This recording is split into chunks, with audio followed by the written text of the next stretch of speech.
What's up, everybody? Welcome back to Actuali podcast, and it's our weekly series where we discuss all things going on in the world today. We call this Meaning Making 101. We're trying to make sense of this world together and see what we can do to change this world from the inside out. Name of the game, fam. Thank you so much for being here. Today, we're going to actually dive into a particularly controversial subject, the masculinity, femininity, relationship crisis going on in our modern age. How can we help alleviate this crisis? And how can we help encourage more positive aspects of masculinity and the positive aspects of femininity in this world to help bring things back into balance? We all, of course, possess masculine and feminine traits. And how can we most healthfully express ourselves through those masculine and feminine traits that humanity indeed acts through? So, with the help of Teal, Swan, and Allison Armstrong, we're going to just take kind of a cursory introductory glance into this subject matter, and I think that we'll end up doing maybe one or two more episodes on this with a deeper dive. I just started to see what Teal and Allison were up to pretty recently, and I'm actually quite moved and impressed by what both of them are up to. So, guys, check it out. Make sure you like, you subscribe, share your comments, because we are live, and we invite you guys to take part in the conversation. Your nighttime screen mode still on? I do believe it is. Let's go ahead and save your eyes. Always have the night mode on, but if you're broadcasting, you got to turn it back off. Just one of those things. Here it goes, turning off. Let's see. Oh, terrible. You can't see it, but we can see it. Oh, this is awful. But you will see it once we start bringing up windows and whatnot, right? Yeah. Oh, yeah. So there we are. Okay. Oh, wow. Yeah, so we're going to make a bunch of people angry. If you're super red-pilled, you'll probably be angry, and if you're like a Superman hater, you'll probably be angry too. Yeah, and I really like the tack that Teal takes, and Allison as well, because, and I remember it kind of hit me pretty hard, but I appreciated it when Teal kind of put it in the lap of men. She said, you guys are going to be the ones that are going to have to help initiate this change because you kind of caused it in the first place without, by letting selfishness and ego and greed take over. We definitely have a strong pull towards power as men. That and also wussing out. Sure. There's also, they started coming for men and young men in particular, and we decided to check out. We seeded the battlefield, and we shouldn't have. We started to look at masculinity as poison and start to discourage all aspects of masculinity. And there are healthy aspects of masculinity. Even beyond that, in the red, the quote unquote red pilled community, the MGTOW, the men going their own way. They decided to say, screw women, we're getting out, and it's like that's not the solution either. And you're actually creating more problems from the initial problems that were created from other problems before that. Yep. So yeah. So without further ado, we're just going to jump into our first clip. This is going to introduce you guys to Allison Armstrong. And this is a powerful little bit of wisdom she lays down here. So let me go ahead and try and get that a little bit more full screen. There we go. Check it out, fam. Here we are. Why would a man who makes a woman his first priority drive the woman insane? Because you guys, you got so much to give. You have such capacities for productivity, for getting things done, for creativity. Y'all are amazing. And if that's all focused on me, I don't need enough to occupy you. I need enough that you could really help me, probably every day, several times a day, in different ways. But to be the focus of all that attention, all that mind power, all that oomph, it would be emasculating to you, and it would feel needy and controlling and icky. To me, you gotta have a purpose. You gotta have something you're up to. That's hot, what you're up to. Why would... Okay. So that's interesting. So that's like two different things. I don't need all your attention on me. I need someone to help, right?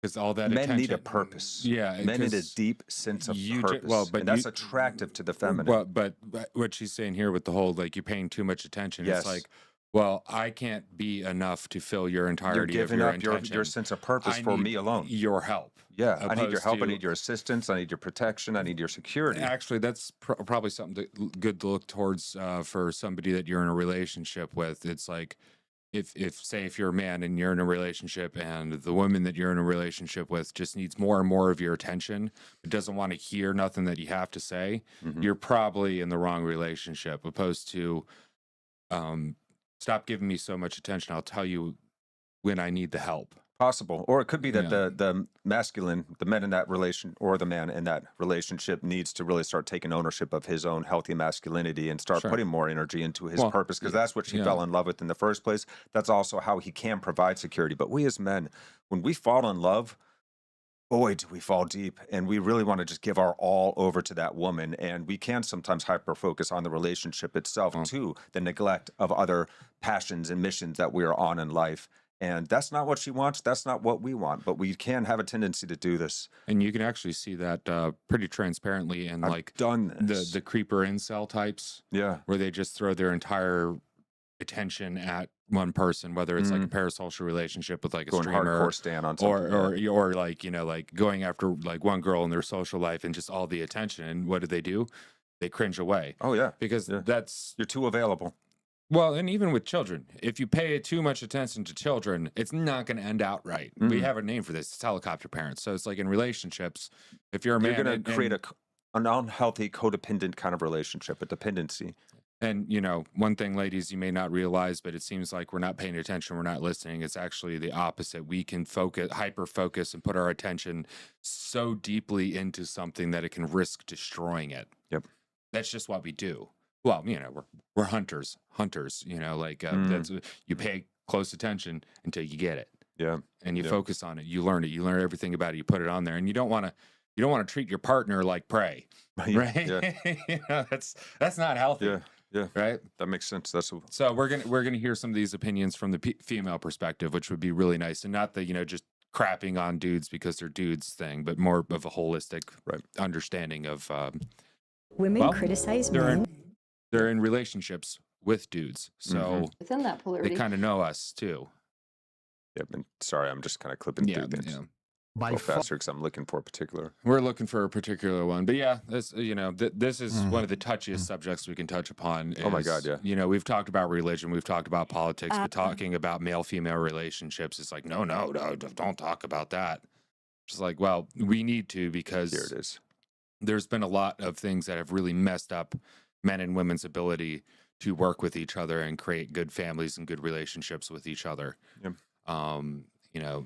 You can't entirely blame feminism. You can put a lot of blame on feminism, but you can't also entirely blame MGTOW, right-wing men, the men going their own way. After the feminism. Because that's just a result of after the feminism. But you can place blame on that too. But instead of blaming all of it, it's what didn't work, why didn't it work, what do we actually need? Let's be open enough of what our needs are. Let's see where we went wrong, because, and we'll get to that here in a moment. Teal does point out where men went wrong, and then the answer of the excesses of the feminine movement, you could say, kind of going to extremes, trying to take on masculinity in order to express power. Well, sure.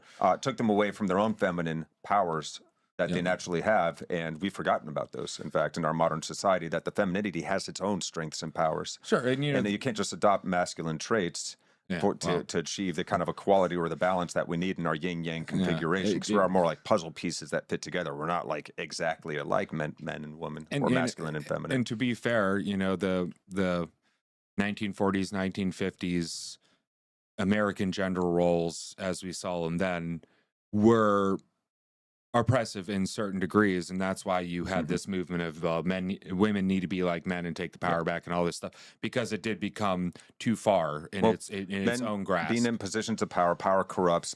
Some men became drunk on power. Ego was coming into the fore through our cultures as well. Well, and then we were becoming less and less spiritual, less and less. And then in popular thing, in relation with the sacred. Yeah. In popular culture, on TV, it was the wife was, shut up, get in the kitchen, do your thing. If you come out on say if we're watching a show, if you come out, you're just going to do a jab at the husband and play stupid, and you're going to go back in.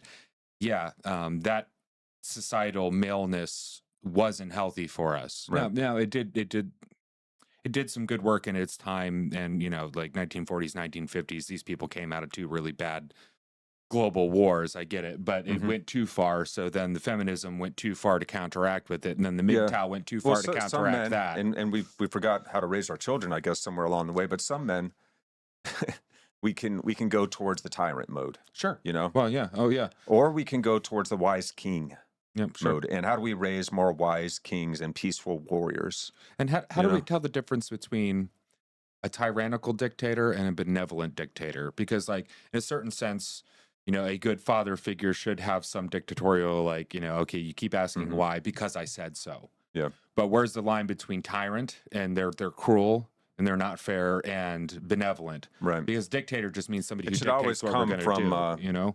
The men's highest calling is to protect and to serve. Sure. And so if we can find the healthy expressions of that and make sure that it is centered in a caring place, it's coming from a heart, it's not coming from a fear-oriented place of the mind. And I think that would be the healthier way to go, is to figure out where, both in masculine and femininity, where we become tyrannical and where is the benevolent. And then if we have to be dictators, which sometimes you have to because somebody has to make the decision. Well, sure. Like, what does it look like when somewhere it's a the buck benefit? needs to stop so that you're not taking too long to make decisions, especially in critical moments and crises and emergency. Well, like the house is on fire. To cut down the amount of arguing. The house is on fire.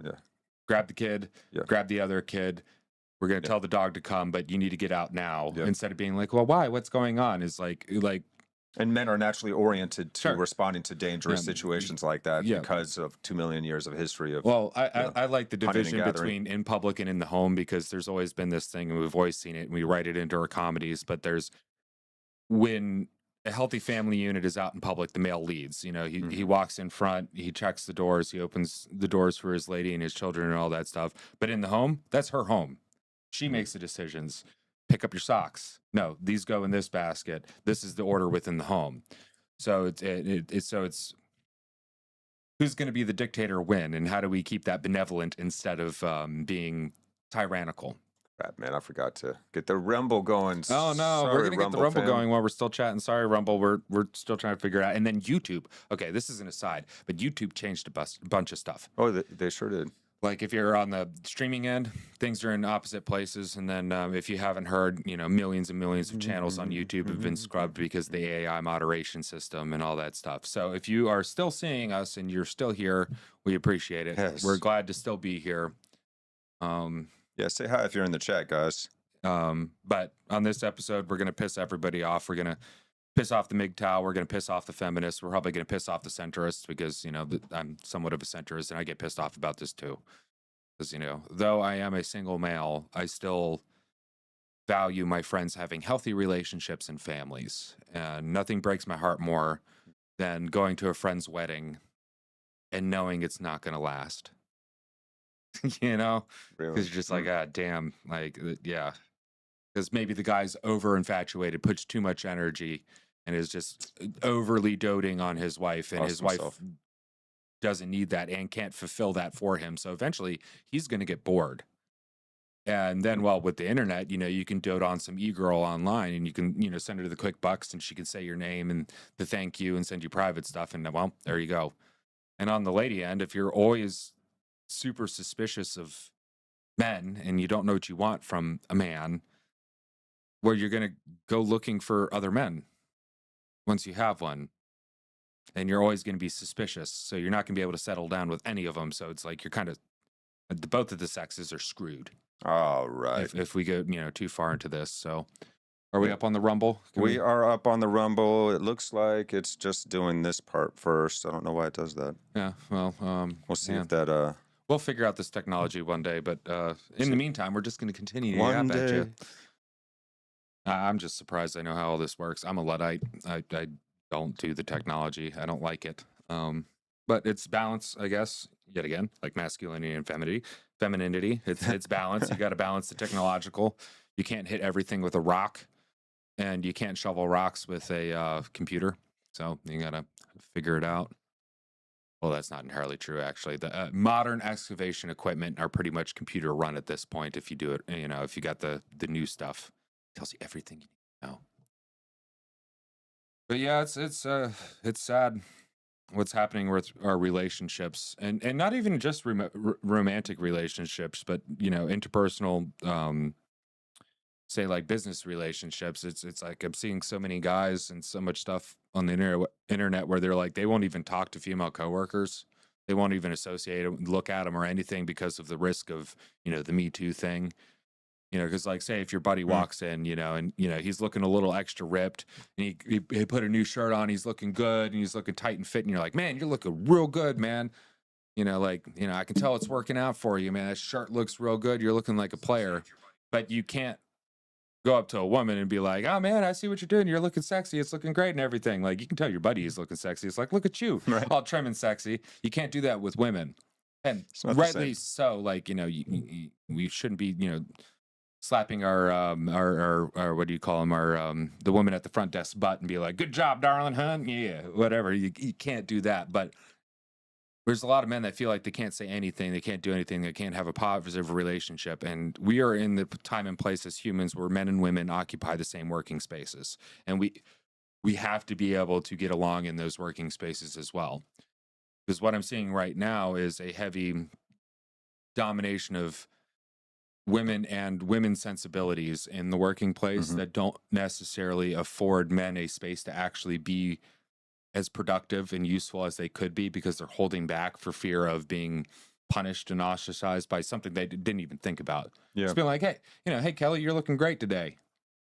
That could be like, oh, you notice like she's been a little sad, not keeping up with herself, but something changed and she's getting her shit together. And you're like, hey, buddy, you're looking good. But, oh, it's a dude telling a girl that. Sexual harassment. And then you got the women in here where it's like, they want to be friends with all the dudes, but if the dude, says a dirty joke and hits him in the, hits him in the ribs with an elbow and does that, they're just gonna be like, they can't handle it because we're different dynamics. It's different dynamics. So we need to find a healthy blending socially as well as personally between. It's going to take a lot of calibration, and so we're basically going to be telling each other what is working and what's not as we go, masculine and feminine. That's the only way to do it, is we're going to have to calibrate together and be able to center back into our natural modes of expression. Well, sure. Because how do you expect anybody to do something that's not natural for them without a whole bunch of programming that destroys what they actually are? Like, because you can get people to do things that's not natural for them, but they're no longer really who they are. Right. Yeah. You can turn people into spies and killers and stuff, but we're at the point right now where you can interview the spies and the killers, and it destroyed who they were to turn them into something else. I'd rather see humans create systems and furnish and refurbish systems that help men and women truly be men and women. And if you're somewhere in between, that's fine. You're just going to be one of the outlier type people. I get you. I'm an outlier type person. It's not always the easiest, but if you just throw everything up in the air and destroy it all, we're just going to get confused, sick, angry, and we're going to take it out on each other. Yeah. And not just socially, but personally. And it's really sad. Divorce rates have gone down because the younger generations are like, well, I'm not going to get married if I can't guarantee, which they're not getting married. But divorce rates have gotten so bad. Fatherless homes have gotten really bad.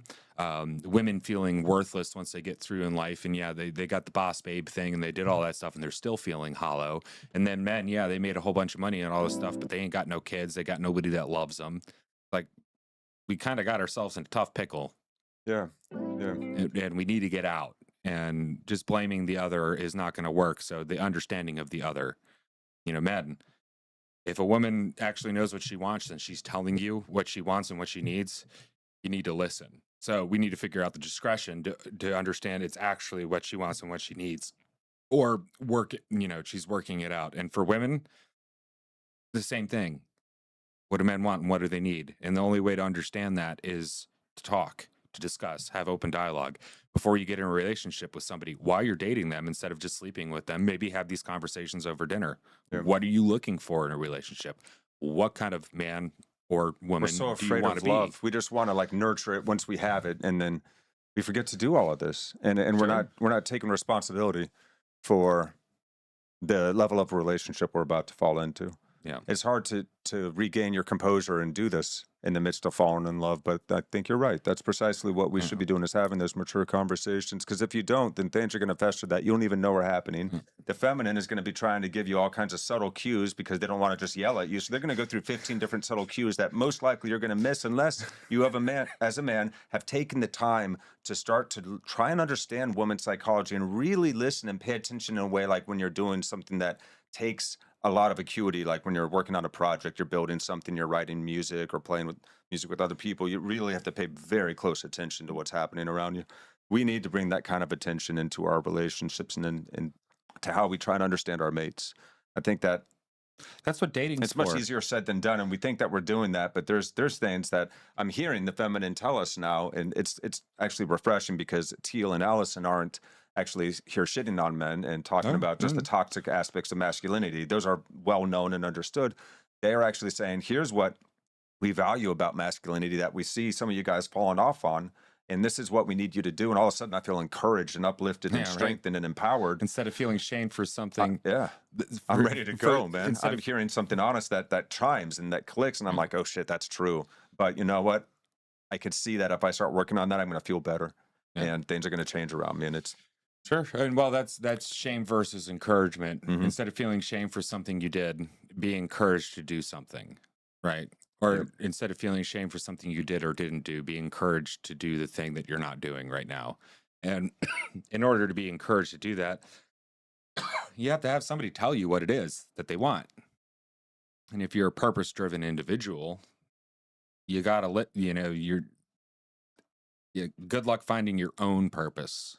Some people can, don't get me wrong, but you're going to find it in relation to other people, whether it's directly one-on-one or if it's with community, or it's having kids in your relationship with your kids and raising your kids, or if it's, sponsoring other kids, or, like most of the time our purpose in life is dependent on others. I got it working one way or another. All right, sweet. So, hey, Rumble people. What's up, Rumble fam? Sorry for, and also sorry for the delay, but yeah, we had a late start today, holiday seasons, the ups, the downs, the lefts and the rights. EABA start, baby. Or what's gonna need that 30-man code if we're gonna win this Contra. Or what's the one that up, down, down, left, right. No, PA. it's the one that gets somebody to exit out of the game. You're like, oh yeah, there's this little cheat code you can do on like live. What is that? Alt F4, Alt F2, one of those two. Yeah, one of those to tell. Oh yeah, you hit that. Oh, try this. And you hit enter really, really quick. Then if you don't hit enter quick enough, it's not going to work. So they're like, bam, bam, bam, and they kick themselves. yeah. And the enter doesn't do anything. It's literally Alt, I think F2 or F4. Oh, those were the days. Yep. So what's up, Rumble? How are you guys doing out there? Let's go ahead and get our next clip ready. So here's Teal Swan. All right, cool. And here we go. Cruise this one. Love her or hate her. Up and running. Listen to what she says. I don't have this conversation with women about how to invite men into the masculine. Can I tell you why? Yeah. Because masculine energy is the initiator. I am working primarily with men and then working with how women respond to those men. So it's in the response that I would want to target women and change women's behaviors. So if I'm working with a demographic of men and I'm saying, this is the way to show up and provide a container, these are the kinds of decisions you need to make if you really want to, nourish a female to the point where she's safe with you and is bonded to you. If a man shows up in that way and a woman responds in a way that doesn't say yes to that, then we've got issues. So, let's say that I'm working with women. I'm talking about if that man opens the door for you, you better take it. Stop, pulling this crap of, well, what does that mean about how you see me? I mean, one of the things I like to tell women is that if a man offers me a hand, I will never turn it down, period, the end. Because that's the exact type of behavior that you want to encourage. Is balanced and healthy for us. Yeah, and it feels good. Hell yeah, it does. You open that door. I love that response at the end. It's so honest. Hell yeah, it does. But so yeah, encourage the best of us. Well, let's not just shit on the weak points of masculinity. And where we've gone wrong. We're starting to become aware of that now. Thank you for letting us know. But what do we do well that you would like to see us do more of and help highlight that for us? Because we will go hard in that direction once it becomes clear. Yeah, and she started in this. And of course, we have to take this on ourselves as men. Sure. We really do. We are the ones that have to initiate this for us to be able to give a safe container for the feminine to start expressing itself healthfully in this world again as well. Because we have so she started out a dearth of toxicity on both sides now. The statement that men are initiators, right? Okay. Actually, you can see that, you got to go out there and find a girl and ask her on the date and do all that stuff, right? That seems normal. Okay. We can take that as granted. But then she mentioned women receiving the initiation and her work that she does with women. It's like, well, how do you receive that? Mm-hmm. And how do you receive that initiate? And then yet again, back to the men. Okay. Well, that initiation has been received. Now, how do you how do you create a containment vessel, for lack of better words, that makes a woman feel safe and safe enough to blossom into the woman that she actually is, and to afford her the safe space. Hate to use that word, but I'm using it. Afford her the safe space to become the person that she is.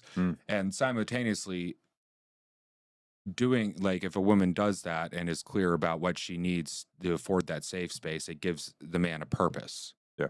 Right. And she gave an example of opening the door. Well, he initiates the chivalry and opens the door. And instead of being like, well, I don't need no help from no man, it's like, no, you take it. Yep. You take that. And it's not a big thing to take that. And, oh, thank you. And go on through. And it's not just it confirms and encourages us to do more of that, the good things. Sure. That we are naturally acclimated to do. To reassure the ladies out there, we don't do that because we think that you can't open the door for you. Right. We do that out of a respect. And if we can do that for you, we're going to do that for you. Yep. And if we're opening the door, we've already checked inside the door to make sure nobody's going to get in there and grab you or shoot you or do anything like that. Yep. So we're helping create this safe space. And then she mentioned that, well, at the end, it's like, yeah, it feels good. It's like, damn right it does.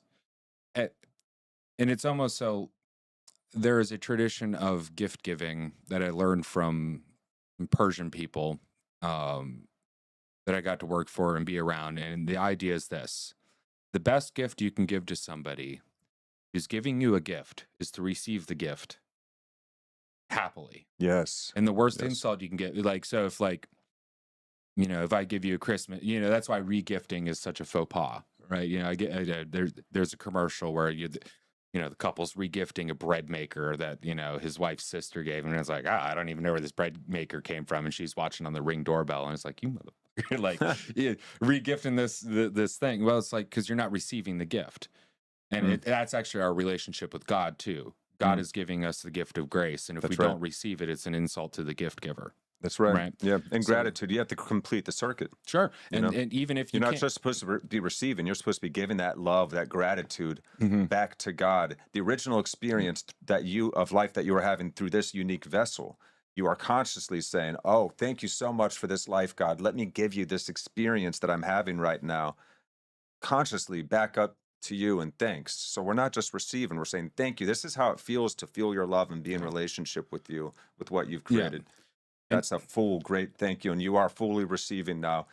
And I've heard that adage before about not fully receiving a gift or feeling like you shouldn't accept it, like, oh, that's too much. No, actually, you're insulting the person. It's a gift for them to give that gift. They're saying that I care about you, and you are receiving that care fully without pushing away or feeling awkward about it. I've made the sacrifices in life in order to be able to give this to you. Yes. Like, even if it's like, if this feels good for me. If somebody gave me a solid gold and diamond Rolex watch, I don't deserve this. I don't deserve this. I'm just a worm. You know what I mean? But no, you do deserve this. This person thinks that you deserve it. And the best gift that you give back is to recognize their sacrifices for you, and to bring it down from the God level back down to the interpersonal level. It's, well, the man gives the gift of safety and the woman takes it and she builds the house. But then give that giver the gift of joyful reception of your gift. But on the other hand, then go further into the family, the woman has the child, and that's a gift that's given. But then there's a moment where she gives it to her husband. And he has to receive it and then and not be like, oh, well, no, of course, I don't deserve this child. I'm a piece of shit. It's like, no, you take that and you raise that child because she gave you that gift. Yeah. So at all levels, all stratified levels of human existence, from God down to the individual, it's this giving the back best and of forth, us is enacted, the giving and receiving, and the receiving is also a giving. Yes. Yes, it is. So, I like that, and it helps everything come full circle. So even if you don't want that stupid, ugly sweater, you better wear it and smile and appreciate it. Yeah. So now we're going to jump into, this was a great conversation, and I know that she's got several more going on right now. as Teal is making moves in the world. And this is a conversation that Teal Swan had with Aubrey Marcus. So we're going to share a few clips from that and discuss. Make sure, guys, share your thoughts, your questions in the chat. We are live, and we're trying to figure this world out together. So you guys are welcome to take part. Now, over to Aubrey Marcus and Teal Swan's conversation. So where do you think the story has gone awry for men? What are men forgetting? What is the thing that men have forgotten and lost that's preventing them from reaching their highest potential and fruition? That the privilege of power is the well-being of others to caretake those that are in your care.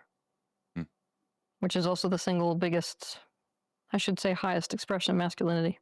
Let's hear that one more There's time. also the From reaching their highest potential and fruition. That the privilege of power is the well-being of others to caretake those that are in your care. Wow. The privilege of power is the well-being of others that are in your care. Which is also the single biggest, I should say, highest expression of masculinity. So where men basically took things when they got into power is that they didn't really caretake the best interests of others. Some of us got real greedy. Yeah, just me and mine. So would you say not expanding that it further. Was a service to self? We weren't ready for the power that came with the Industrial Revolution. I think that's a big part of it. Well, and with this, with the breaking down of the religious structures around us as well.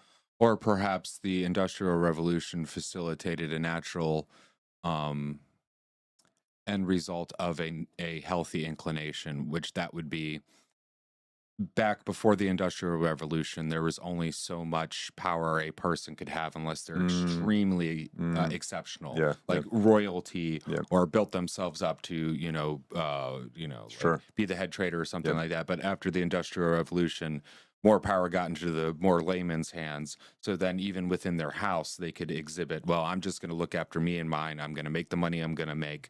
Screw everybody else. And that's one thing, like the church and being part of a church community can help combat against. Because I think that the degrees of power increase that we could gain hold of, and the separation between the effects of the actions of utilizing that power became further and further separated. So we weren't seeing what was going on overseas where we're using cheap labor to make this or that product for the last 100 years, but we've been doing this hard. And, I can definitely see that. And also... and less of a relationship with the sacred, I think that has been... We also forgot about the wisdom practices that we had used to make boys into healthy men and make girls into healthy women, right? So along this way, we became very technologically advanced, but we forgot about the psychological advancements that we spent thousands of years figuring out. And then our problems maximized. Yeah, we got whole new levels of responsibility now with the power that we've accrued. And so we actually... and this is like Daniel Schmachnerberger said in past episodes we've covered, that we have now like the power of gods without the wisdom of gods. And we need to develop a wisdom that matches the level of power that we now have as a species.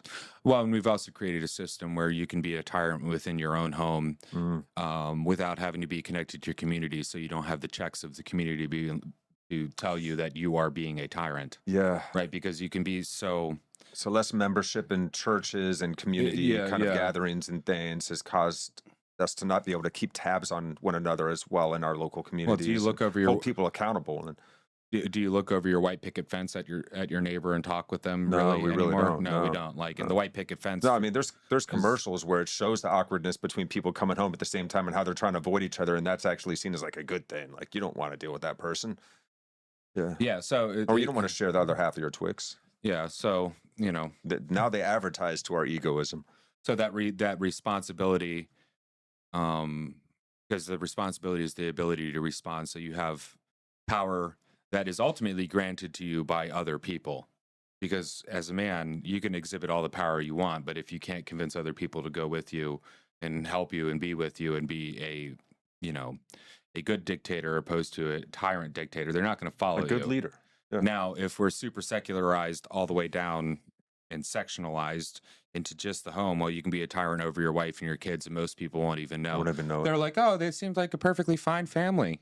Yeah. But turns out, you had a super alcoholic father who was just. And this should be the highest standard. This should be a clear thing in our communities. Like that this should be something that is applauded when it's being done right and called out fiercely when it's not being done right. And it should be something that we have a little bit more knowledge of. And we're kind of seeing that How now. are we taking care of one another? We're kind of seeing that now in a weird parasocial, messed up kind of way on the internet with cancel culture. Yep. And then on the other end of that is the embracing of the wholesome, you know, the wholesome memes and other stuff like that. It's so cool to see that happening. We're simultaneously seeing the amounts of depravity that we found ourselves in for the last few decades have become so extreme and excessive that now the thing for young people to do, since they always rebel against the generation before them, is to say, yeah, I think you guys went a little bit off the deep end there. And we're actually going to come back, and they were hungry for wholesomeness, but hungry, and that's why we're celebrating wholesomeness. That's why it's a trend now to appreciate. My butt in this whole thing is both the wholesome culture thing online as well as the cancel culture thing online. Both go too far. Cancel culture we've already seen, and we kind of know it's just turns into hate mobs. But on the wholesome end, you've got the fictitious stuff like, you know, the trad wife thing. And she's not really a trad wife. She's just making a bunch of money on Instagram, you know, doing the thing. And and she has her own OnlyFans if you look hard enough. Because we're still so geared by hunger for power alone. And we're also making corrections. But like when we make corrections, we swing wildly when we make our corrections, right? Just like, you know, feminism is a direct result of men getting too big for their britches, but not recognizing their responsibilities to community and family. And then feminism went too far. And now you got MGTOW where men are just dropping out. And now we got greed and materialism running rampant. We wanted accountability, but we went too far with cancel culture and the Me Too stuff. But then on the other end, with the wholesome stuff, we got a bunch of pretenders that are pretending to be Christians and wholesome people and all this other stuff. And then creating, you know, this fake lifestyle around it that we all want to go towards, but it's the same as an Instagram model. It's like, you know, families don't look like that, women don't look like that. It's we need Instagram. To counterbalance that call for power, which gives us security, with love, which shows us how to serve sincerely from a deep-hearted place. Well, remembering how to love and what love is, and I think this is a lot of what she's probably been talking about on her. How to surrender to the role of being a servant for those around you, and let your strength be used for that, your power be used for that, and that way we can use the power thing that can so easily corrupt us in a positive, beneficial way. We can get back into our benevolent masculinity and the encouragement of benevolent and a safe container for benevolent femininity to come out. And realize that very few people are actually kings. Most of us just want to be knights, want to be loyal and dutiful.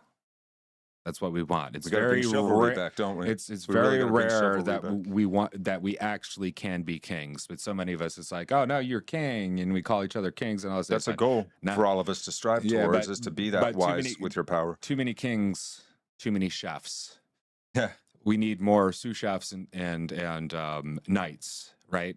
Because most of us are knights or sous chefs. Well, it's a rare thing for a man to be able to have such a high degree of power as a king and still be noble and wise. Sure. It's a very special thing when it happens. Society also doesn't need a bunch of kings. You don't. No. We need more knights. No. We need kings. Yeah. And we as men, we really do, and women too, treasure good leaders. Oh, we greatly appreciate good leaders. Well, they strike us and they grab us very quickly. Sometimes just in a matter of a few words, you can see how they hold themselves. And when they start to speak, you can't help but be drawn into it. And it's just natural. Yep. Sometimes it's not. Sometimes you have to train yourself to speak in public and gain that. But a lot of times it is natural when like you're really drawn to somebody, male, female, sexual or not, where it's just like, whoa, you know, like that person is a power within themselves. They have a certain kind of composure. And do I want to be like that? Do I want to be that? Or do I want to help with that dream that person either way has? You can find a deep cause, you can find a deep sense of purpose in helping serve others. Sure. And that I think is what we're missing. We're really missing this and I think that level of fulfillment is what we've all been striving and hungry for. Men, you may never be able to be a king, but your wife will be your queen, and that's perfectly fine. Well, you can be a king in your own household, right? Well, sure, but ultimately I think the healthiest thing is like, why does a dude go to work 50 hours, 60 hours a week, barely able to see his kids and do that?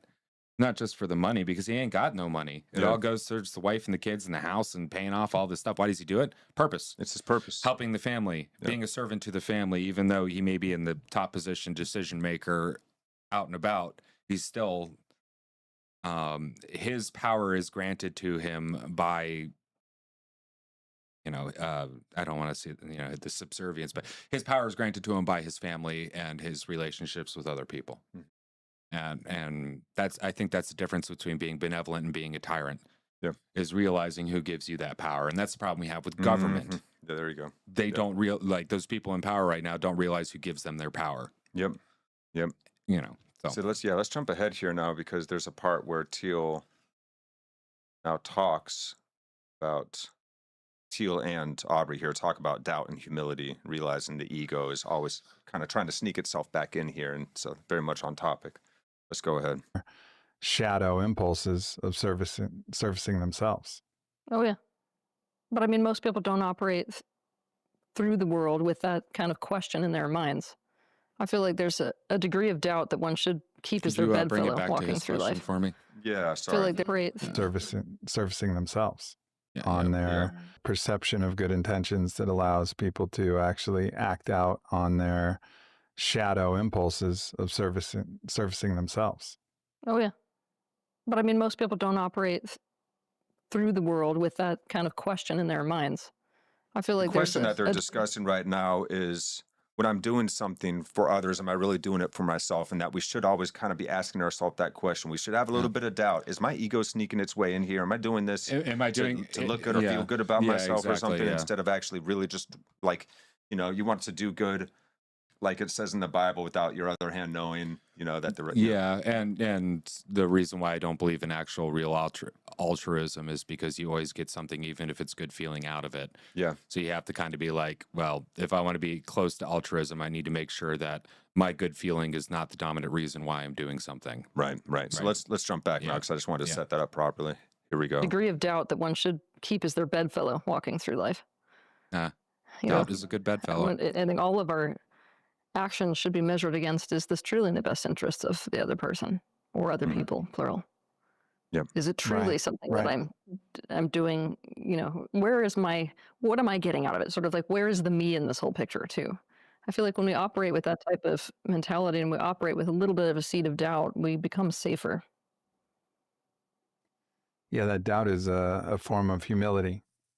And the humility is to recognize that we have so many biases, so many heuristics, so many ways in which we can delude and confuse and deceive ourselves, that the humility is to be aware that that could be operating at any point. Yep. And then to be willing and actually excited to find out, like, oh, wow, I could have been better. Well, that doubt is also a good stopgap for a runaway egoic explosion. Because you'll do something and you'll be like, no, I'm actually doing it good, and then you feel good and you keep doing it and you feel even better and you keep doing it, but then you've forgotten the people that you're doing it for, and are you actually doing it for them? But having that little bit of a doubt stops that chain reaction and be like, okay, well, is this thing that's making me feel good actually good for the other person, and is that why I'm feeling good? Or am I doing it because it makes me feel good and I'm trying to convince myself that I'm actually doing it on behalf and for the betterment of another person? It's kind of like, therapists that use their therapy subjects as their own outlet for their own issues. And I see this all the time. These therapists that are like, they're basically putting their own crap on their patients, right? And they're like, I feel so good for helping them, but you're not. You're programming them to your own crap, and then you're using them to make you feel better about yourself. This is why you don't date your patients if you're a psychologist, because you start putting your crap on them. Yeah, and leave your political activism out of it as well. Yeah, well, sure. You should be actually working on the person. I love teaching the children. Not pushing your agenda. You don't. Yeah. You love feeling good when they recite the crap back to people. You. Yeah. Now I'm saving the world. Are you, Greta? Really? Do you feel good?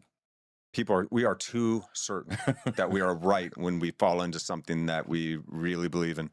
And we should always be questioning ourselves. Don't be too certain. Never be certain. It seems uncomfortable at first, and it certainly is, but you soon find a freedom and a bliss even in willing to never allow oneself to be certain about anything. because there's always room for new information. There's always room for new detail and more texture. And so stay open. You might find out that you were wrong about some aspect of something, and it's only going to help you understand what is true and good. Well, all the more. So I guess there's no downside here. Doubt. We're all growing. The doubt in this sense of like doubting if what you're doing is really actually benefiting the other person, that is almost like a wedge that opens more room, right? It's like, that doubt gives you a moment to stop, take the space, open, grow the environment in which you're thinking, and then you can put more into that environment. Yes, dig it. Now, there's the unhealthy doubt where you're always self-doubting, and that can become destructive because there is no one tool that's completely safe to use. You know what I mean? Like even a child's spoon, they can still choke on it. Every tool even is though a they're double made edge. not to be choked on. You can come on, double edged, and it's not an edge on either side of the blade. It's the handle's a blade as well. So right. But here's one more clip, guys, and this is still in the very beginning of this video. I highly encourage you guys to check it out. Links are in the description. Let's go. Because the first thing that I know that society does not really understand about women or answer to is their need for masculine containment. And the biggest element of that containment being an answer to the fear that they're feeling like all the time. I don't think that most people in general, especially most men, understand the level of fear that women are operating from like all the time. And it's not irrational. They're operating from like a baseline of unsafety. Yeah. Which is very rational if you're a woman. Yes. If people really were doing the right thing with women, they'd be answering to this unsafety. They would be out ahead of their unsafety. Like the men who do by far the best with women are the ones who are always out ahead of a woman's unsafety. But unsafety is not just the way that men tend to see it. Men tend to see it very simply, kind of like, oh, I understand physically protecting a woman. No. The unsafety you got to answer to is essentially anything that falls into the category of like protecting a woman's sense of peace. So there's a huge emotional component to this. There's a mental component to this. And so to protect a woman's sense of peace on a mental, emotional, and physical level puts her in this state where she essentially blossoms into these feminine expressions that all people are so desperately in need of. You see the joyful little girl side of her come out. And I also think this is why most of the time men should not cry. Now, there are times for us to cry, which is perfectly appropriate. But safety, in this sense, can be, not easily emotionally swayed, as I think. But continuity of consistent emotional state. Yes. And that's where, like, stoic men... It doesn't mean we don't cry when it is an appropriate time to cry. But if like... say ladies, but that we're not easily. But any ladies out there, we're not easily riled up. We're not easily emotionally but overwhelmed. When it comes to this sense of peace, yes. If you have a man that cries at the drop of the hat in your household, are you going to feel at peace? Of course. Well, no. So it's not just physical. Even though he could beat everybody or even just whines or complains when he doesn't want to do something, or gets too angry. Yeah.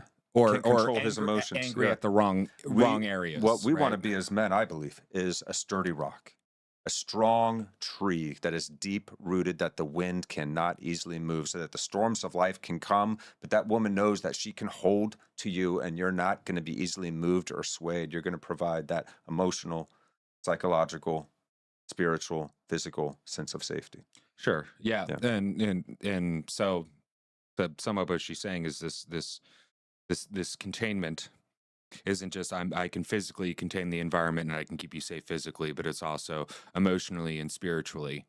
And that's, I think, why men are put at the head of household in religion, and our spirituality in religion is also to be able to maintain spiritual safety as well. To know that, like women have volatile emotions and they have a lot in the world to fear, whether it's physically, whether it's the emotional warscape that women wage on each other is unreal. Yeah, it is absolutely unreal. Like, I'd rather get punched in the head 1,000 times than have to deal with the reputation destruction, other things that women wage on each other. Right. So the world is inherently unsafe in that level. So when looking for a partner that can help contain you, hold you mentally, physically, spiritually, you need a strong, stable male influence that can pay attention to you, but not exert all of their attention on you and burn you out. Yep. You know, and also not just be so free. Oh, just go ahead and be free, because that's not safe either. No. Like, you can be a nice stable rock and everything, but if they can just flee away from the rock and with no containment at all, that's not safe either. And these are mistakes I've made. So, guys, this is not something we're saying we're experts on by any means. We're learning about this dude. Along with you all. But man, am I grateful to have come across this information and this encouragement from these women. It's been really, really enlightening. And I'm going to share these videos I've been looking at. I just came across this stuff this past week, and I didn't even get to take the dive deep that I wanted to yet, but we decided to run with it tonight. We can continue We're going to continue on, I think, for at least another episode, and probably jump back to this here and there, because it is quite central to the meaning crisis that we're in right now. I think this is really going to help us orient ourselves once we can actually find ourselves standing comfortably in our shoes, so to speak. Well, the highest calling for most men and women on the planet is to get into relationship with each other and further the species. Meaningful relationships that give us that deep sense of belonging, that provide us that deep sense of purpose that makes life worth it. Well, because the healthier the relationship is with the parents, ultimately the healthier the children are going to come out on average. And it makes things easier as they go. If every generation we keep these ideals and these ideas fresh. Yes. And continue to cultivate and expound upon them. Let's let them pick up here and go a little bit further here, guys, before we jump into our good news roundup for the evening. And highly, highly encourage you guys once again to check out this conversation and the many others that Teal is having right now. Women from the other side of this, there's this major shadow that women hold, which is all the manifestations of codependency, which is really the drive for confluence. Confluence, in order to understand this concept, you can think about two rivers that are coming together and kind of running in parallel with each other. That's what they Women have a very, very deep drive for confluence.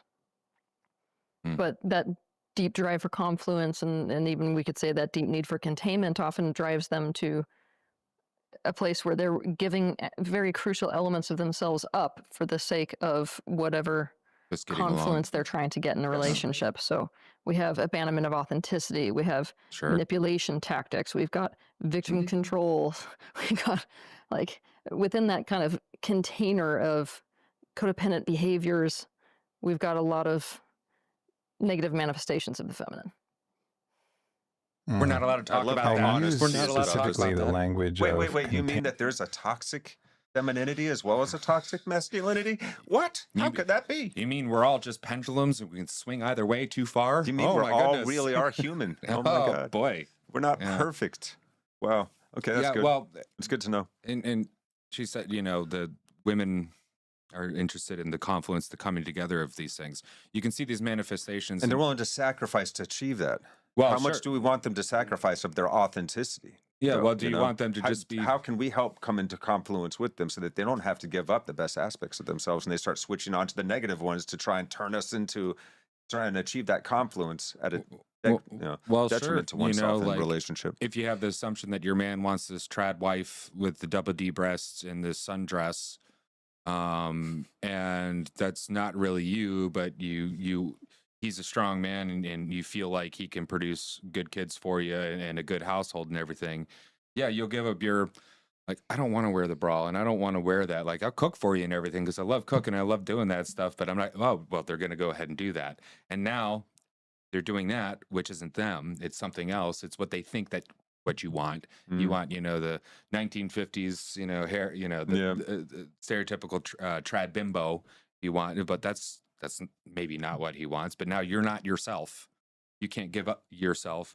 And then, well, that's going to lead you into manipulation and control. And then if you see, like, the daytime TV stuff from, the 70s, 80s, and the 90s, the man was always belittled by the wife who was at home cooking and cleaning everything, but she was always jabbing him and manipulating him, and she wasn't authentic with him, and he wasn't authentic with her. He retreats to his man cave in the garage, and she tells him to get the hell out of the kitchen, which sometimes, guys, you need to get out of the kitchen. This trad wife thing is like a fantasy. It's and we keep fantasizing things and then trying to imitate these ideals instead of doing the hard work within to actually and also become a more virtuous person. Trad husband can also be an illusion idea as well. I think it swings both ways too, because like if a guy is paying too much attention to just, like I need to keep my women and keep things down and keep it too rigid and all this stuff, he loses the freedom of what.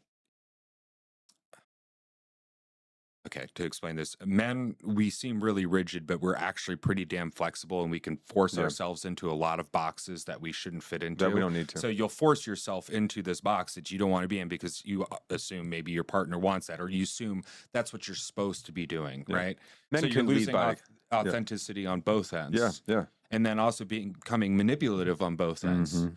And that, I think that's just a lack of communication of what we want in our relationships. Well, men can lead. People in general, masculine, can lead through inspiration, can lead through living a way of being that is inspiring, and others will follow that joyfully. Yeah, there's no resistance in that way. But that doesn't necessarily have to be of being, the biggest, most badass guy. Nope. That doesn't have to be I'm the smartest guy. Nope. That doesn't necessarily just have to be I'm the hardest working guy. Nope. Right. You can surpass all of those by just being the best servant. Well, and be the best partner you can be, man. Be a servant to this world. And don't get relationships with people that, like, if you don't immediately feel like this is what you want and then talk about it with that person, you're probably not in a good relationship. Well, also, don't lose yourself in a relationship. Sure, you might be in a good relationship. I was just in, I think, a pretty good relationship, and I can see where I went wrong now in retrospect, and where I didn't provide as safe a container as I could have because I gave too much of myself over, and I neglected parts of my life mission that have been central and important to me my whole life. And, those are the things that she fell in love with. And so, isn't that sad though? Like becoming somebody, when people in a relationship become somebody that's not the person that was fallen in love with initially, like you get married and everything, and now you got this thing. So you become different people to facilitate that relationship opposed to the people that you actually were. Mm-hmm. And that's yet again, back to what we were talking about earlier, go on a date. Talk about these things. Yeah. What do you want? So you can be like, hey, this is who I am. This is what I want to do. And I think it's important for young people, particularly now that we have to rebel against this, don't have relationships, don't have kids nonsense that's happening now. If we want to rebel against that, we need to know who we are and who we're looking for. And then also, what are the appropriate things to give up, like, the lesser portions of yourself in the relationship? And what are things that are actually the things that drew your partner to you, and the things that you love about life in general? What is your purpose? Sure. As a man, I think we need to find and I think in relationships in general, people have to be able to find their peace within first before they get into a relationship. If we're getting into a relationship as damaged people that have not healed those damaged parts of themselves, there's still old traumas that are festering to the degree that they can impact a relationship, then we're doing not just ourselves, but that partner a disservice. And not saying that two not healed people can't heal each other, but you open up a big risk. Yeah. If you don't have your shit together. Almost certainly get yourself into codependent kind of a relationship to some degree. And what we want is something that is much more of an interdependent, where you both are capable of being joyful on your own. You're already in a happy place. You're already fulfilled. You already have a meaning to your life. You have a deep sense of purpose. That person coming into a relationship isn't going to be trying to get his joy from the relationship or from the other person. We're not going to be vampire leeching off somebody else for our own sense of well-being. We're already content within. So now anything that happens in that relationship is just the sugar on top of life. Or content with the process, and then knowing that this relationship is another portion of the process. Oh, yeah. Not content in this, like, I'm fine by myself. Because it's not like we're done growing, of course. Yeah, but you want to be in a comfortable psychological I'm good place. Here now, and I'm comfortable with this, but I'm moving towards this. And we're also alone in this world right now because we do have much less membership in our groups. We're not going to church as often. There's less people getting into even like Boy Scouts and Girl Scouts and debate clubs and everything. Oh, and the debate clubs are just we're terrible not as tightly knit together anymore. So we're all fragmented. We're feeling increasingly alone and homeless in this world, in a sense. Like, what's that term from the Meaning Crisis series? Domicide. Yeah, the death of the home feeling. The sense of home that we all used to have in our lives. And I don't mean homeless in the traditional sense. But because there's the saying that, we don't feel at home in this world anymore. Yeah. We're disconnected from this world and from one another. And we are looking to try and have relationships to fill that void. But first, you got to learn to care for yourself. We really do have to learn to take care of ourselves and love ourselves as though it was like some small child that is helpless, that no one else is taking care of. So you might as well. We're not doing that. And so we get into these relationships to try and fill that void of loneliness, and then it doesn't work. Well, because we haven't healed ourselves. Well, and by nature to the degree that we need to be in a relationship. By nature of the void, a void cannot be filled. Because as soon as there's anything in the void, it is no longer void, right? Yeah. And it would be a terrible thing to throw your partner into the void of nothingness, right? So, little hole, fine. Okay, you can put something, or I'd like to think of it like, the human body is designed to hug. Like we're shaped to hug and confront each other forward, and to stand next to each other, and to spoon and do all that stuff. So it's not, I don't have a void on the outside of me. I have the ability to conform and shape with another person and create a new shape, a stronger shape. Yeah. Because two people embracing is stronger than one person alone. Yeah. Right. So. And when the feminine and the masculine are in a healthy balance together, then you get the full human being, which is a very rare thing in this world. You don't see them very often. Yeah, well, exactly. Within an individual themselves, the balance of the genders, and I'm using the word gender and not sex because. Hey, what's up, Shavaya? Yeah, thank you. She says great stuff. Okay, hey, thanks, Shavaya. It's good to see you. Appreciate it. Yeah, what's up? What's up, YouTube? I see a few people in the chat. But what's up on X? I see you over there as well.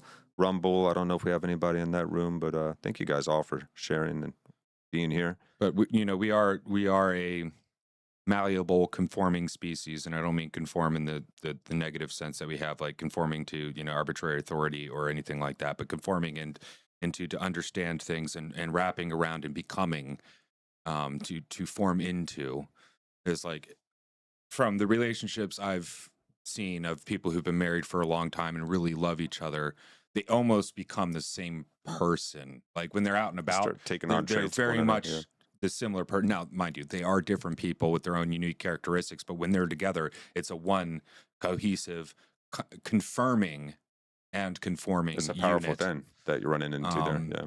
And one thing I heard, I follow this couple online, Malcolm and Simone. They're very, very interesting, weird people, but they've got some pretty interesting insights.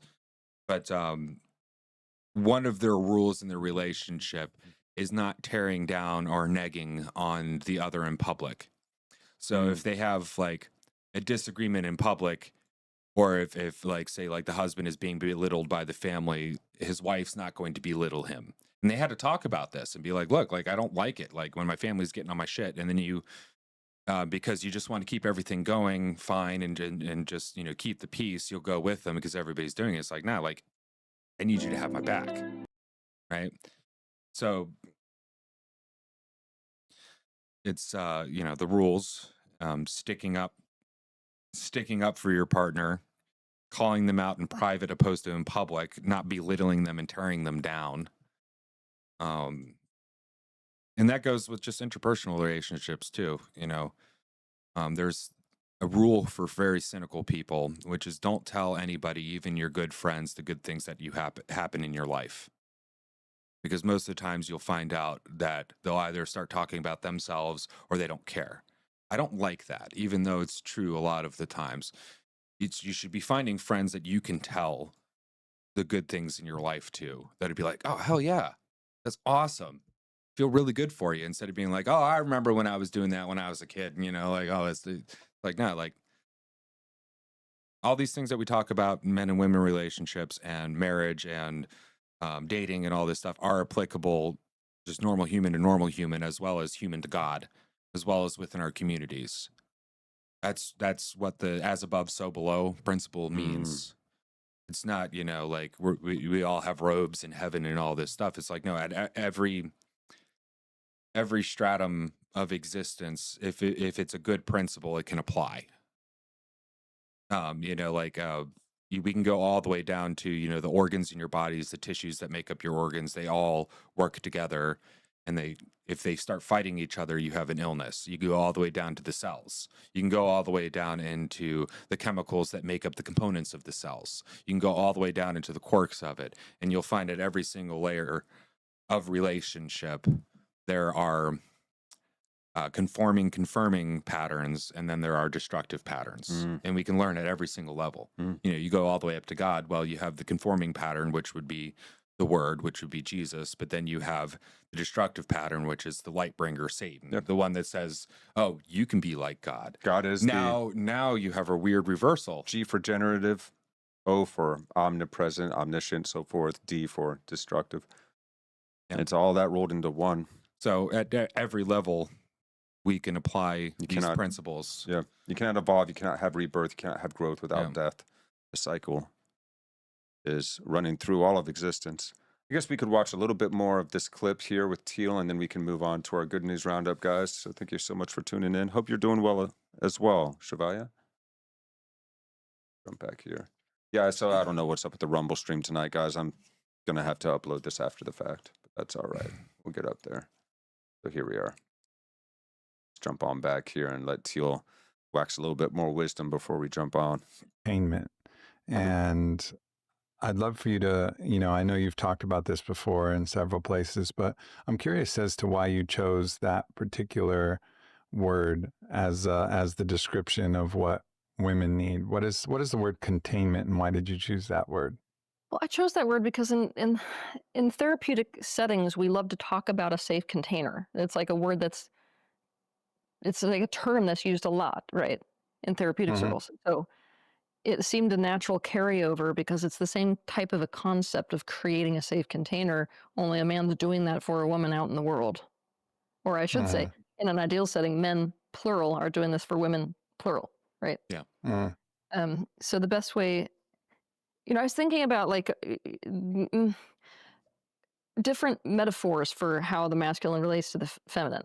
One of those being my personal favorite, which is to think about this clamshell that's around that sort of fleshy part of the clam, or to think about a bowl that's holding water. And in all of these examples, they are containers. And where I run into a problem is that, the word containment itself, for some people, conjures up the concept of control, like keeping something where it doesn't want to be. Or restriction, yeah. Exactly. But, I mean, the word itself, it doesn't necessarily have to mean that, nor does it mean that in many different settings or many different uses. Yeah. Could be a protective shell. No, I can understand that. You've done right. The language that I'm more familiar with is protection and provision. So, which is a type of containment, but that can also be oversimplified to physical protection, and provision oversimplified to material providing of financial or other types of support. But there's something much deeper, and it's the emotional element of that I think you're speaking to with containment. Containment as a concept, masculine containment as a concept, contains many ingredients. You've just mentioned like 2 of them, basically, of which there are many more. So what are the other ones? What are the other ones? Okay. So the first one is to put your energy around a woman. This is something that I think is really underrated for the mainstream world, which is not particularly esoterically tapped in, even though we all have the sensitivity to it. Yeah, and pay attention now, guys, because this is when we start really getting into the thick of it. This is the good stuff. But when a man essentially takes positive ownership, we're about to get to that as the second element, takes positive ownership over a woman in his life, he puts his energy around her, and that is something that can be sensed. And that's the sort of primary barrier that a man puts around a woman in the world. Or if he has children, his children, whatever is in his container, right? That second element is positive ownership. The other trigger, big time trigger word that I'm using for people, however, I've looked at this very deeply, and I would like to bring back the positive relationship with ownership. Another word we like to use in a positive way in certain circles, right? But positive ownership is what prevents causing something harm. That's why it is so incredibly important. It's like when you think about a man who owns a car, right? He takes ownership over his car. To take very attentive care. Now, I don't mean to compare women to objects, but most people can only relate to the positive expressions of ownership when they think about a man with his car, right? If he really cares about his car, like this is a car guy, right? He's rubbing his car with diapers. He's learning everything he possibly can learn about the car so that he's responding perfectly and correctly to it. He's changing the tires. He's, what you watch with this man is he's taking a lot of ownership over the well-being of this thing. And, obviously if you're going to have positive ownership towards a living being, it doesn't take on the expression of object ownership.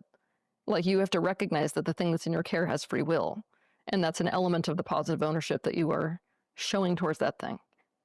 But the most important element of ownership is that if you take something as a part of you, really, and claim it in that way, you can't go against its best interests without harming your own best interests. Sure. And that is your safety mechanism right there for a relationship in general. That's really good. It's almost... That's really good. That last bit there. It's almost, you could think of it as like co-ownership as well. Yeah. I am her husband. She is my wife. It's not like I own you like an object, because the car doesn't own you that you own, right? Yeah, but I own my responsibility for caring for. But the best I can. And your partner owns you as well, and then and the responsibility for their care. You both have each other and hold each other and belong to each other. Well, and that's where it's in the positive sense of ownership. Yeah. So let's hear that last thing she said real fast, because I love how she puts this. The most important element of ownership is that if you take something as a part of you, really, and claim it in that way, you can't go against its best interests without harming your own best interests. Yes. Sure. That's key. That's really well said. Yeah. And I love how enthusiastic and excited she is to talk about this.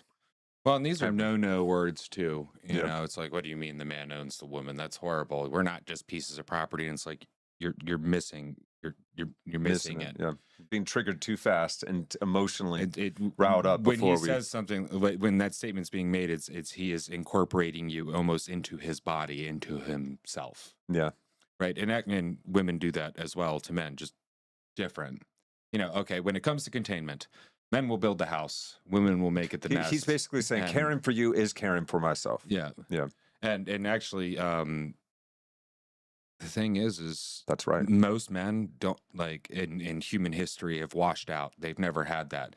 Men can function without doing that. So if you find a man that actually wants to bring you into himself and make himself responsible for you and being able to respond to you, that's something very special, because other than feeling good and psychologically speaking, men don't need that. We go out into the woods. We go out into the woods to die by ourselves all the time in human history. Yeah.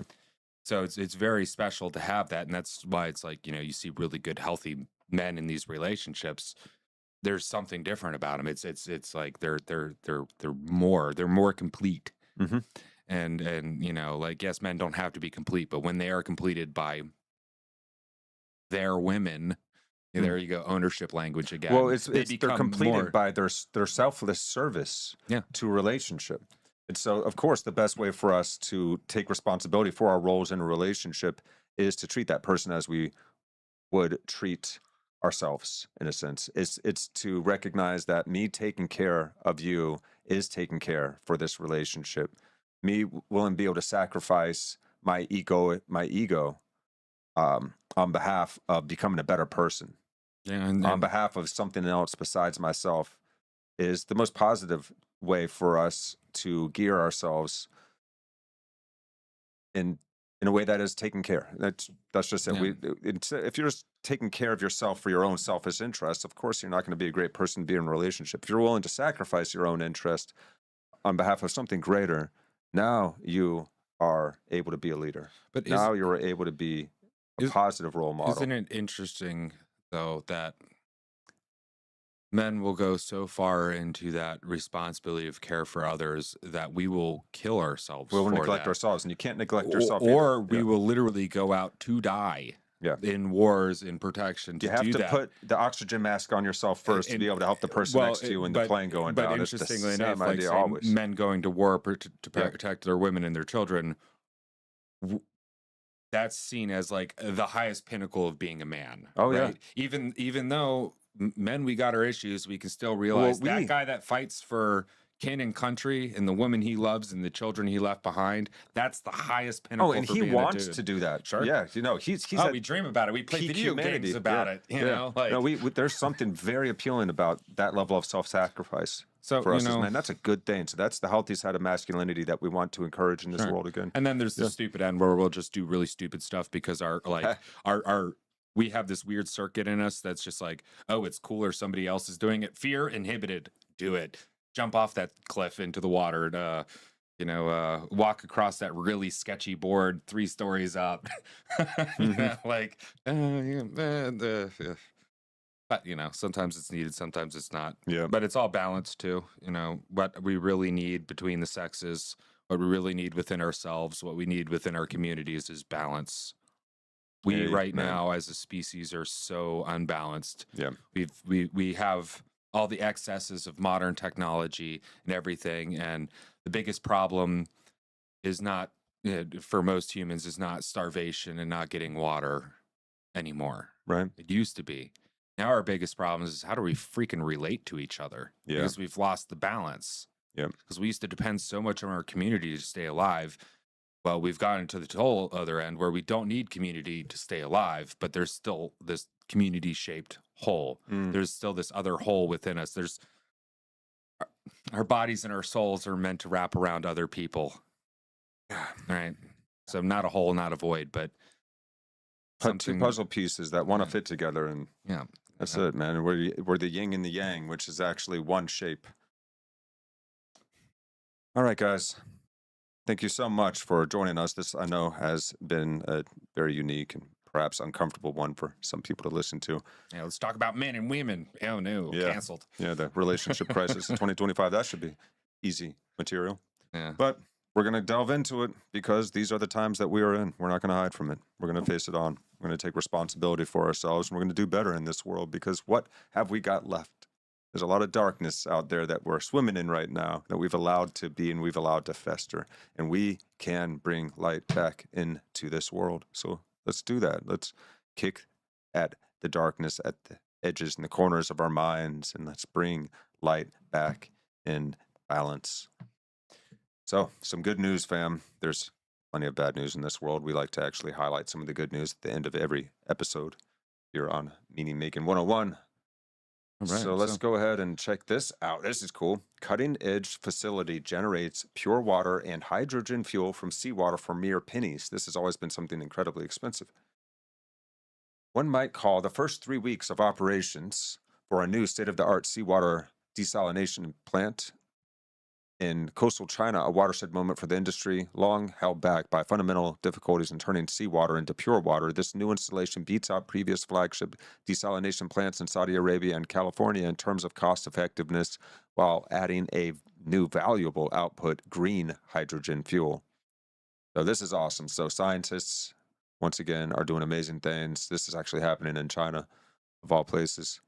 But it is working, and this is a great sign for hydrogen power, as well as being able to provide affordable, clean, fresh water to people around the world. Desalinization has always been very expensive. Yeah, and one thing, and I don't think they've addressed this yet because we can't, is the brine that goes back into the ocean does cause a lot of problems. This is good news that it's cheaper to do. So maybe. So what are we doing with that brine? So maybe. Frankly, I'd like to see it put up on land and turn into nice, good sea salt. But then there's, the market incentives for that as well, and the feasibility. But this is good news, being able to not just produce water, but also one of the byproducts of desalinization, depending on your technique, is hydrogen. And hydrogen is a fantastic fuel for a lot of things. Yes. And it's not poisonous. If it's not pressurized, it just goes poof. And if you don't put it in a blimp covered in thermite, it won't go. That was the Hindenburg, by the way. Yeah, and the thermite was the issue, not necessarily the hydrogen. But as many fuel sources as we can get, we're going to need, because we only got 100 or so years left of fossil fuels. And I'm sorry, solar voltaics ain't going to be there. So here, this Christmas is miracle. Beautiful. Christmas miracle for a 6-year-old with leukemia who's now thriving after T-cell therapy instead of chemo. This is so cool. Christmas 2025 is better and brighter for one family whose daughter is on the mend from a previously untreatable form of childhood cancer. Christmas 2024 saw then 5-year-old Bryn Alinger, I don't know how to say that last name, isolated in a child cancer ward, having been diagnosed with precursor B-cell acute lymphoblastic leukemia, which harbored a rare and aggressive mutation that rendered standard chemotherapies and surgeries ineffective. God, you think the worst immediately, said her father. I didn't know I was going to have a daughter by the end of if I was going to have a daughter by the end of the year. So sad. So chemotherapy is incredibly toxic. Yeah, that's some nasty stuff. T-cell therapy involves extracting T-cells, a type of immune cell, from a patient's blood and then taking them into a specialized lab. From there, scientists engineer the cells to recognize and kill cancer cells. The cells are then duplicated by the millions and replaced in the patient's body through an IV infusion. This is ingenious. It's like training your body's little soldiers to be like, okay, this is what you want to go after. Go after it. I love this. I hope for other children that have this mutation pop up that they're able to collaborate with Dr. Hickman and others to try these same therapies that were successful for Bryn. Yeah, and she's able to save lives for other children as well that might go through this. And leukemia is pretty terrible because like your best option for a lot of leukemia is to put you through chemo long enough to get your numbers down long enough for a invasive bone marrow transplant, which usually doesn't end up very well. Yeah. Now, mind you, there's a few forms of leukemia and each one are different, but it's... Yeah, they get to that here, it looks like. Our next job is how can we get them into more solid tumors or into places that it's hard to get to because the immune system doesn't really get there as well as it should. But like the brain, chemo often doesn't get there because of the way that the blood-brain barrier works. So what we really need to do is build more things to keep it around for everybody. I like where this is going. Very, very cool. Yeah. And I think this is what your natural compound supercharges treatment for aggressive leukemia. Okay, yeah. So that's the plant. That's a plant-derived compound. It can also be used for one of the most aggressive forms of leukemia. Cool. Well, hey, if we can use the T-cell therapy as well as a natural plant compound that isn't chemo. Yeah. Oh, wow. So, yeah, some pretty good news. So great news, guys. And we're going to see more and more and more of this because the advances in science are happening too rapidly to keep up. And the advances in AI as well, being able to detect stuff and also work stuff out. Yeah. We have a comment here on the YouTube side. I see it. Lorima, I think I'm hearing this out of context. I think you were. If you go back and listen to the whole thing, it'll make sense. I don't think I want men to go out and sacrifice their lives for women and kids in war. Yeah, so basically what I was stating with that is men will go so far to be of service and protective that we will do that. And we have value at that as the highest mark of being a man, and that's sacrifice, self-sacrifice. And then she says, I think I want men to become more emotionally intelligent. Yep. I just have to ask, what do you mean by emotional intelligence? Like, it would be nice for men to be able to, like, get the subtle cues that women are giving them. We're not necessarily designed for that. We can learn. But I don't think you mean you want, like, a sad sap that's going to cry with you because of some, like, cute puppy had a thing and whatever is going to cry with it. I don't think you want that, even though if you think you may want, you probably don't want that. Yeah. And I get it. You don't want men going out there and dying. But this is what we're designed to do, is to protect, to contain. If you go back, that'll make sense. But to the point of we will forego our own physical well-being to make sure those that we love have what they need. Yeah. And sometimes we go too far where we work 80 hours a week. We're never with our kids. Our kids don't even know who their father is because they're working so hard. And then it goes too far and it destroys it. And you do make a fine point here, Laura Mott, because emotional intelligence is something that we as men can certainly work on. And Teal and Allison Armstrong, who we briefly covered on this episode as well, both do talk about this. It's just the kind of emotional intelligence that we've been expecting of men. Sure. We might have some misunderstandings in there, but there's certainly aspects of our emotionality that we can become more aware of, and aspects of woman's emotionality and psychology that we do need to get better at understanding and recognizing as well, for sure. And to do the caveat with this, we need to make sure that as we're, I hate this, I don't like this word, but like, educating men in how to recognize and realize emotions and stuff. We don't force on them the way that women do that onto men, because it's not going to work, because how men and women realize and process emotions are naturally different. Very different. And I think a lot of our issues that we've been having, particularly with young men, at least since I've been alive, because I went through the schooling and that stuff, is we treated men like defective women or boys as defective girls. And I don't think that worked. And it actually caused a retardation of men's ability to recognize emotions and respond to them healthily. Yeah, right? and actually, here's the one last clip I forgot to share earlier, and this actually is right on topic. So let's go ahead and check this out real fast. Here we are. Women criticize men because criticism changes women. We have almost no protection against criticism. If we're not engaged in admiring and respecting and liking ourselves, we'll be slayed by criticism. We will change from criticism. We think men are the same. And so we criticize them as a way to get them to change. And when they don't change, we think they didn't change because they don't love us. That's not why they didn't change. It's because they have a completely different relationship to criticism. What is it about me that you hope I never change? Great question. Yes. And especially because what they love about us are all ways of being. Women. And maybe that's what we need to be asking ourselves as men and women right now. Yeah. Yeah. That last Criticize point she made there at the men. very end. What is it back about one me more that you don't want to change? Great question. Yes. What is it about me that you hope I never change? It's the tonality she says it with too. Yeah, There's so right. much heartfulness in that. That really gets me. Well, and that's the thing too, is criticism, and that's one of the reasons why I guess the frustration women have with men is like, well, like pick your socks up off the floor, and like you smell bad and all this stuff, and it's like that's not what makes us change. I don't know if I can put it simply, but like what really makes men change is, well, seeing what is valued. So if you want a man to do something, you show them, you let them know what you value from them, and they'll go in that direction if they're a healthy man. Yeah. Because if you just criticize them, we can tune that out all day. It's like the boot camp thing. It's the encouragement. You see the guy at boot camp getting yelled at by the drill instructor. We're pretty good at being able to tune that stuff out, and we will tune you out. Oh yeah, we will dissociate.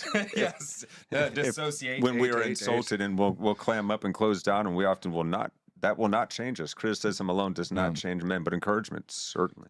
Just like positive reinforcement versus negative. Thanks, Laura, for the comment. We appreciate it. I'm glad we got to elaborate. And no, I don't want men going out there and dying either. But it's good to know that we can if we need to. Yeah. Most of the time now we don't need to. So why are we doing it? Shavaya had another great comment here I missed. I love seeing hydrogen tech evolve. So tired of this old ass oil economy. I'd really like to be able to see us move on from oil as well. I know oil has been tremendously useful for our species and remains so, and we have so much infrastructure that absolutely relies on it. We can't just turn it off right now because, hundreds of millions of people will starve. But I really would like to see us shift more into the renewables. Yeah, I would actually like to see on-demand hydrogen generation. We're not quite there yet, and by on-demand, I mean you don't have to pump it into a cylinder to put in a car, and then it could explode. But you could just put salt water, and then it would. If we got the electrical technology understood enough, we could then just separate it out right there and burn the hydrogen fuel. But then also people would be like, well, that's like a perpetual motion machine, maybe, or maybe low pressure hydrogen, or I'm down with micronuclear. As well. Thorium salt reactors, they don't go boom, they just stop working. Stuff like that, because we just have to figure out how to miniaturize it. We only got 100 years worth of these fossil fuels left, so which are still the highest output fuels. But yeah, I'm down with you, Shavaya. I've always been looking at hydrogen, and when people were poo-pooing hydrogen and being like, oh no, I'm like, dude, hydrogen was one of the safer explodable gases that we use.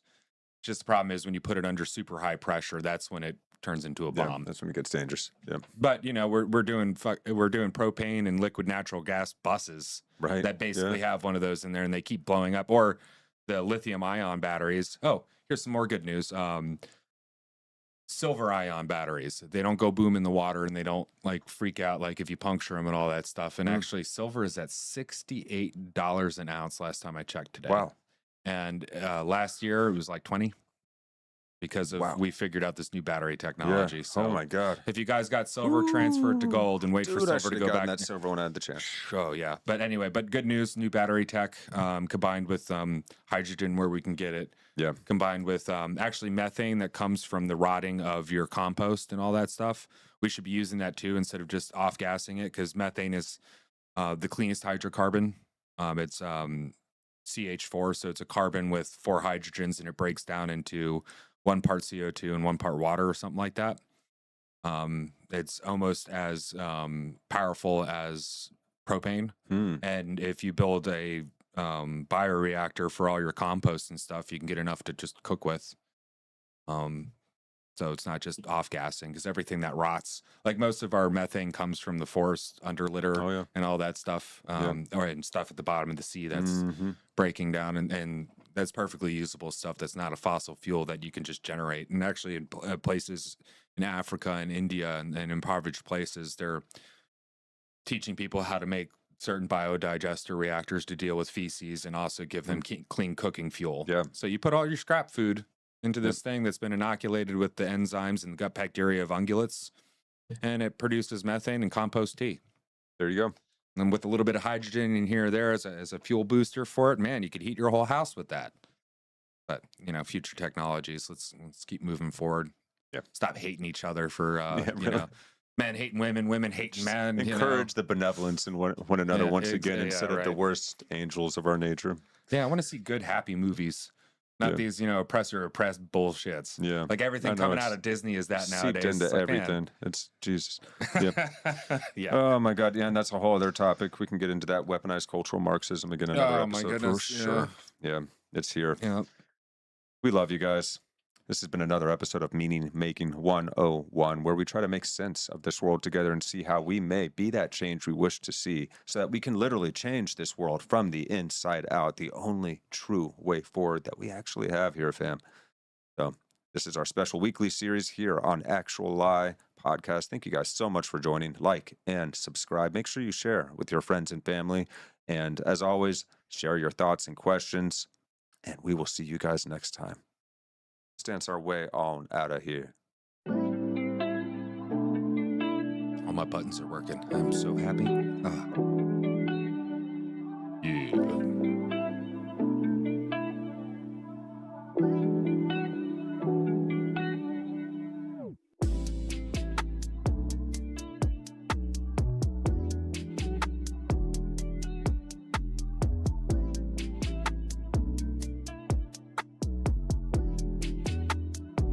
Meow.